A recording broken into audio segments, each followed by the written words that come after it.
Inigsidlak sa adlaw sa sayo sa kabuntagon,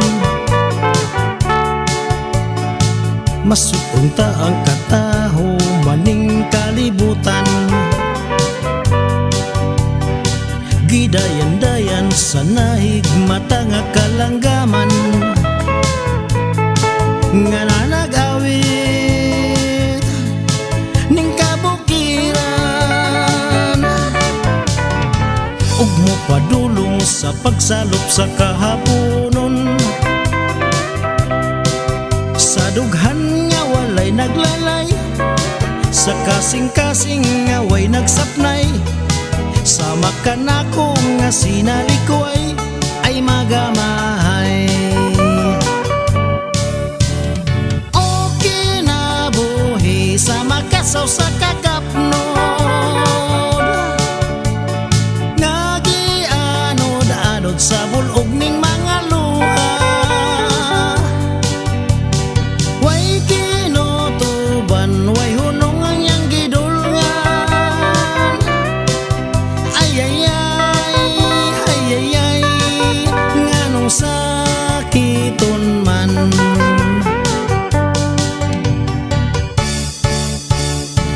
Inigsidlak sa adlaw sa sayo sa kabuntagon,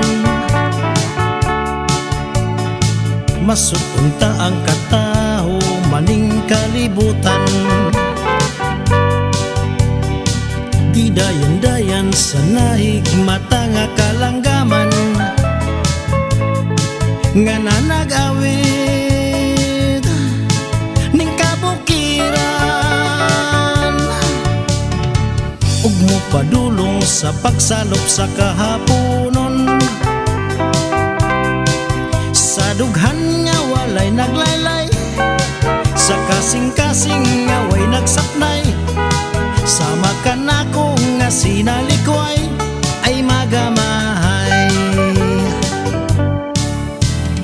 O kinabuhi sa makasaw sa kakapnod, nga gianod-anod sa bulog ning mga luha. Way kinutuban, way hunong ang yang gidulngan. Ay, nganong sakiton man. O kinabuhi sa makasaw sa kakapnod, nga gianod-anod sa bulog ning mga luha. Way kinutuban, way hunong ang yang gidulngan.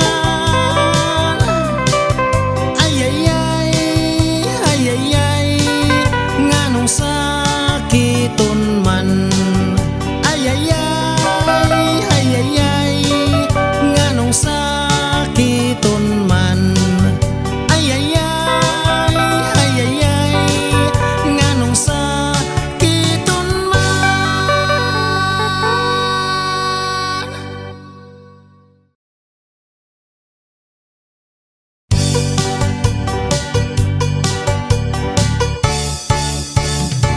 Inigsidlak sa adlaw sa sayo sa kabuntagon, masuong ta ang kataho maning kalibutan. Gidayan-dayan sa nahigmata nga kalanggaman, nga nanag-awit ning kabukiran, ug mo padulong sa pagsalop sa kahaponon. Sa dughan nga walay naglalay, sa kasing-kasing nga way nagsapnay, sama ka na ko nga sinalikoy ay magamahay. O kinabuhi sa makasaw sa kakapnod,